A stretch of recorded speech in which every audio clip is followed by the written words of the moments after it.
We finally built the Rockies into a championship contender in this franchise. At 70-45, we own the best record right now in Major League Baseball. This season is still far from over, but we have to think about beyond this season. Now that we're in this position, how do we stay there? Well, I'm hoping that by extending Rafael Devers, that helps us keep a championship window open for years to come. There are many free agents we'll have to think about between now and the start of next season, but we are going to get started by offering a contract to Rafael Devers, who has been the team MVP this year, and he's earned a long-term extension, and he's the superstar we will continue to build around as he signs a 5-year, $120 million contract, getting a nice raise from the smaller 2-year deal he was playing on before. That is just the start. But who else do we prioritize when it comes to pending free agents?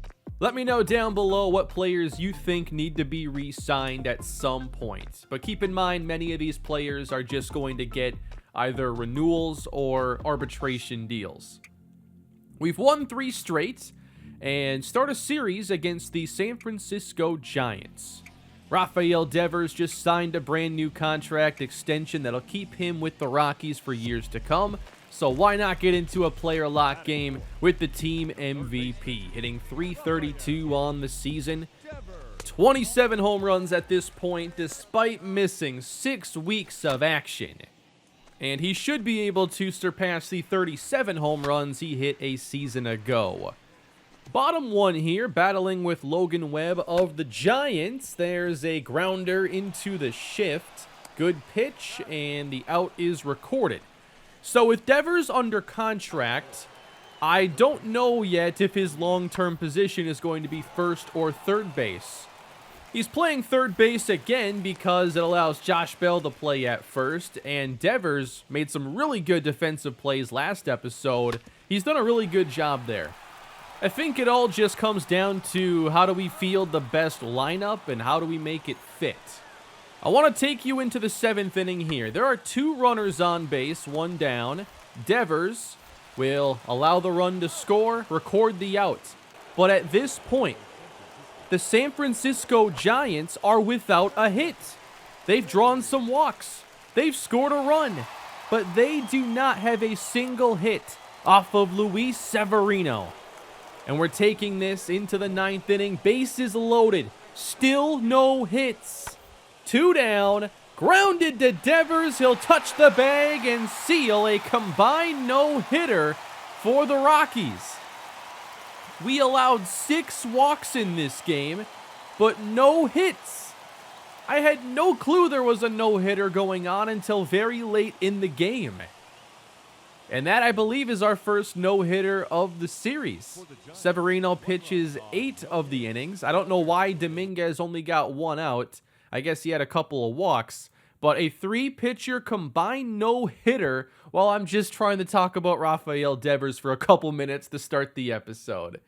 We go on a nice 5-game winning streak and now play the 4th game in this series against the San Francisco Giants. We haven't seen a lot of Yonny Chirinos this season, but we do need to talk about the way he's been playing. He'll be a free agent at the end of the year, and of his 4 years in Colorado, this one has easily been the worst, with an ERA in the 4.2 range. He's usually a 2 to 3 WAR pitcher, and he's under 1 at this point, as Devers records the out.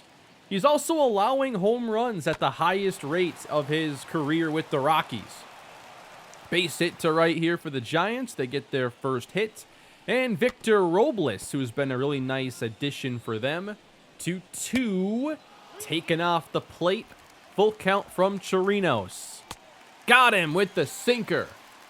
His strikeout rate is actually the highest it's been in his career, but almost everything else has been worse. Into right, and under the glove of Austin Martin. That's going to be trouble. Around third and waved home. Rafael to the plate. He scores.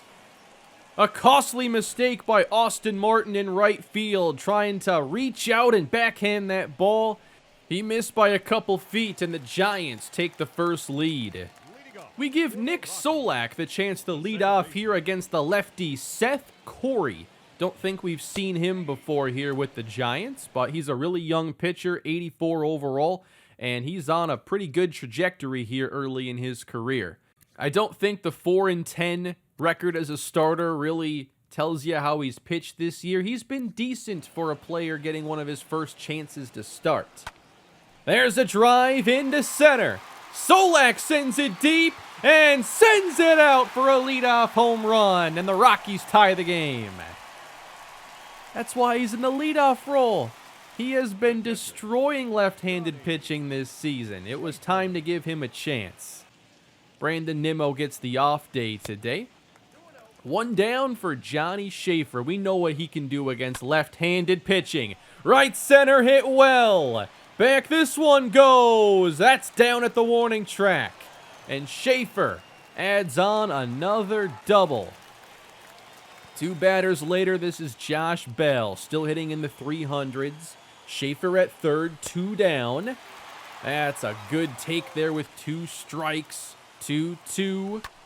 And again, driven out to right. Slater going back. He won't get there. Schaefer scores, and Bell is in with the go-ahead double. 3 extra base hits for the Rockies in the first as they hand the lead off to Yonny Chirinos. That's a high drive into deep left field. Geronimo all the way back and making the catch right near the fence. 2 down. Here is Slater. Ground ball to short. Little trouble with it there, but good recovery by Trey Turner. Let's go bottom 2 with the Rockies. It's Turner versus Corey, and that is high. Turner draws the walk. Of course, we'd love to have Chirinos just bunt him over. They know what we're probably up to here. Chirinos offering. There goes Turner. With no bunt, he will steal second easily. Now we want to bunt him over to third base. Chirinos offers, and that'll get it done. I wasn't content with him just bunting him over to second base. 2 down, Solak at the plate, Turner at third. Jam to first, off the glove, a fair ball. And that is a run for the Rockies. Diving at first was Rafael, and that hits him in the palm of his glove. And that's ruled a fair ball. 3-1 Rockies as we go top 3. Corey, ground ball to Devers, who fumbles it initially and then throws Bell off the bag. It'll be a throwing error on Rafael Devers. Next up, top of the order, Luis Toribio. And there's one to the alley in left center. Extra bases for the Giants. Corey will round third. And that is an RBI double for the Giants. Chirinos is getting hit a bit harder this season. It's a little strange to see. He's often been just a soft contact ground ball guy. And he's also been walking batters more often this year. Can't find the zone here against Odor. It's 3-0. And now a drive out to center. All the way back, Reynolds watches this one fly into the trees as that one gives the Giants the lead. Just trying to get a strike there, 3-0, and Odor had the green light. 22nd home run allowed this year for Chirinos. He was under a 1 home run per 9 innings last year, and he's closer to 1.5 this season. The Giants have retaken the lead as this game goes back and forth. Rafael Devers, lefty. Going the other way, he will beat the shift, and that one's worth extra bases. Devers on his way to second to lead off the 3rd inning.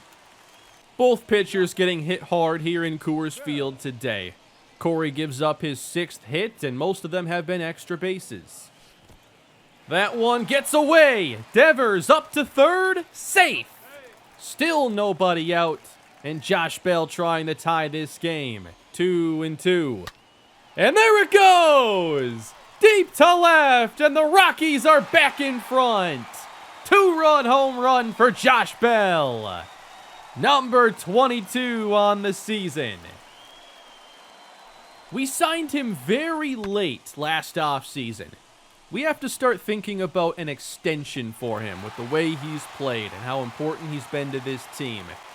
Seth Corey's day is done. A rough outing here for the young 25-year-old pitcher, but he is going to exit, and in comes Zach Littell with a sub-3 ERA. Giants trying to limit the damage the rest of the way. We're only in the third inning. Geronimo bouncing it through the right side, base hits. Rockies doing a good job of going the other way in this game. Austin Martin follows by drawing a walk. Still, nobody down here in the third inning. Trey Turner looks at that fastball off the plate. 2-1.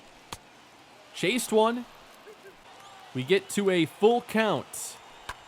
And a line drive into left field. Another hit for the Rockies.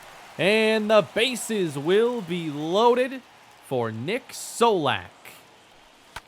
Fly ball into center. Not hit all that deep, but should be enough. Geronimo tagging from third.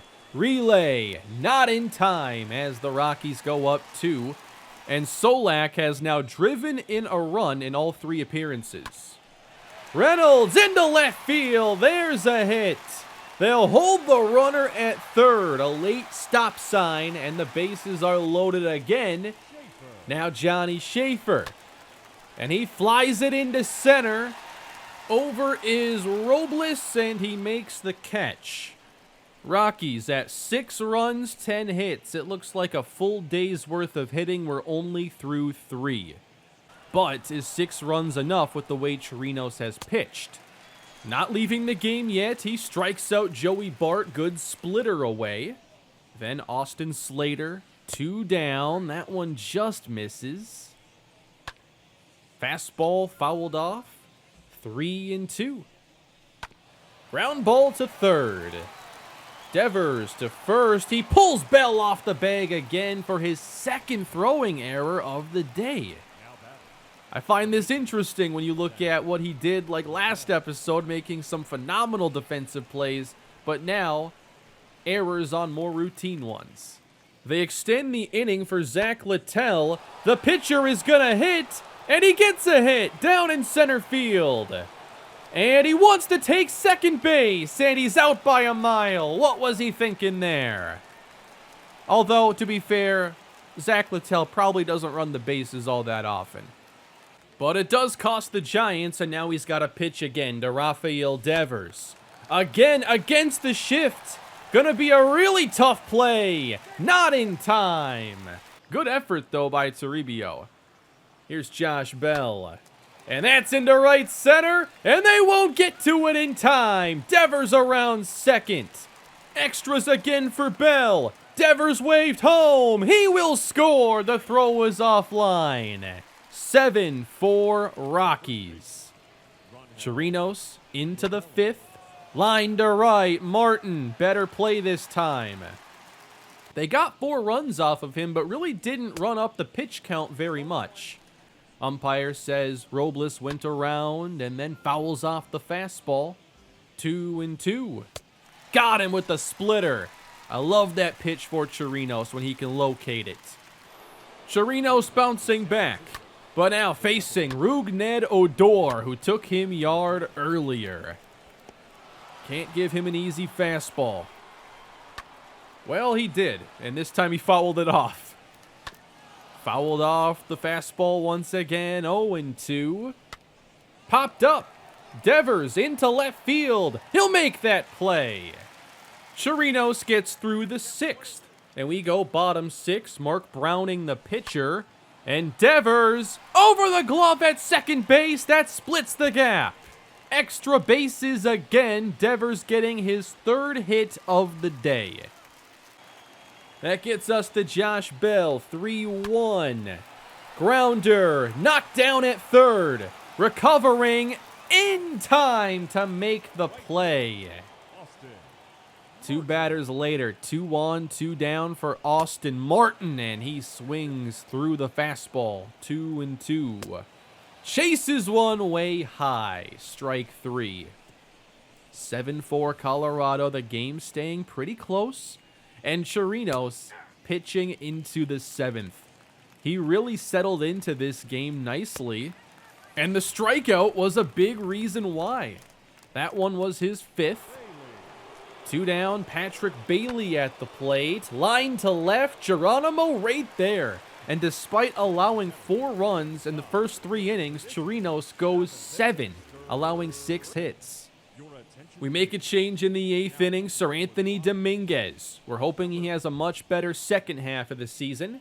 Ahead of Toribio, chased it low, strike 3. He's got a really nasty slider coupled with that triple-digit fastball. There's the slider, front door. And then the fastball at 102. That's a lot to handle. Robles flied to left. Geronimo has it measured and makes the catch. We're through 7.5. Rockies may be looking for a little more insurance. Josh Bell, 3 for 4 on the day, 2-0. And again, hammered to left field. Josh Bell, 2nd homer of the day. 2 homers, 4 hits, and 5 runs batted in. This is a special offense. The last few episodes have really showed that. It's a 4-run lead heading into the 9th. Dominguez stays in the game. Odor 2 for 3. Fouling off the fastball, 1-2. Chased it. Good changeup away for Dominguez, strike 3. Next up, Danny Mendick, 0 for 3 on the day, and there's one right on the corner. And right back to it with the slider, 1-2. Strike 3, Dominguez. That's 5 outs recorded, now 1 left for the Giants. It's all up to Hunter Bishop. 1-1, driven deep down the line. That is hooking foul. Missed by about 10 feet. And this count goes full. Ground ball. Backhanded, and the throw, pulling Bell away from first base. That was a tough play. They ruled that a base hit. But we will bring in Lucas Sims. Pitch count just got to a point with Dominguez where I wanted to make the move after allowing a base runner. Sims versus Bart. And a slow roller. Trey Turner ends the game, and the Rockies take 3 of 4 from the Giants. Another series victory for the Rockies. And a great day for the offense. All the games I've been featuring in recent episodes have been pretty special. 8 runs and 16 hits. That's not even close to what was happening in some of the other games, and this was still a really good performance with 3 home runs and Josh Bell, the MVP of this game, hitting 2, driving in 5 of the 8 runs. Colorado gets win number 71 on the season.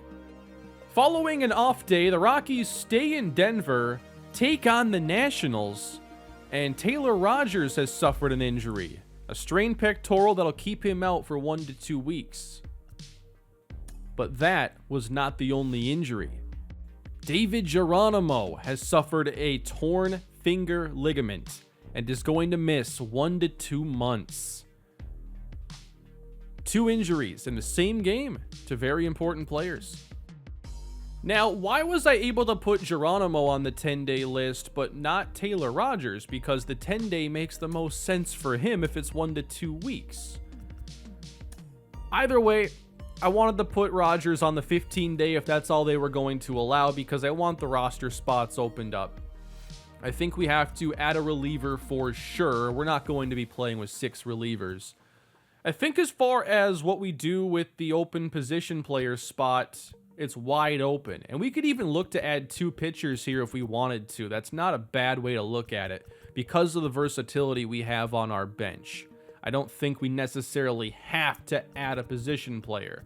But if we were, Connor Joe is down at AAA having a really good season, and we know he's versatile and can play a lot of positions as well. So if we want to make that move, that is an option. One player who has been playing really well at the same time is Jacob Pearson. and he was an all-star this year and is having one of his best minor league seasons. Next year could be really interesting for him, maybe at the big league level. This could be a chance to play him. And then for pitchers, Michael Wilkerson, who was a part of, I believe, our first draft class, is getting pretty close to his chance at the show. He's a starter. We also have some relievers who might be a decent fit. Tony Losi is a closer who could get a chance. But what do you think we should do with 2 roster spots open and 2 players now down? We lost that game to the Nationals and first place along with it.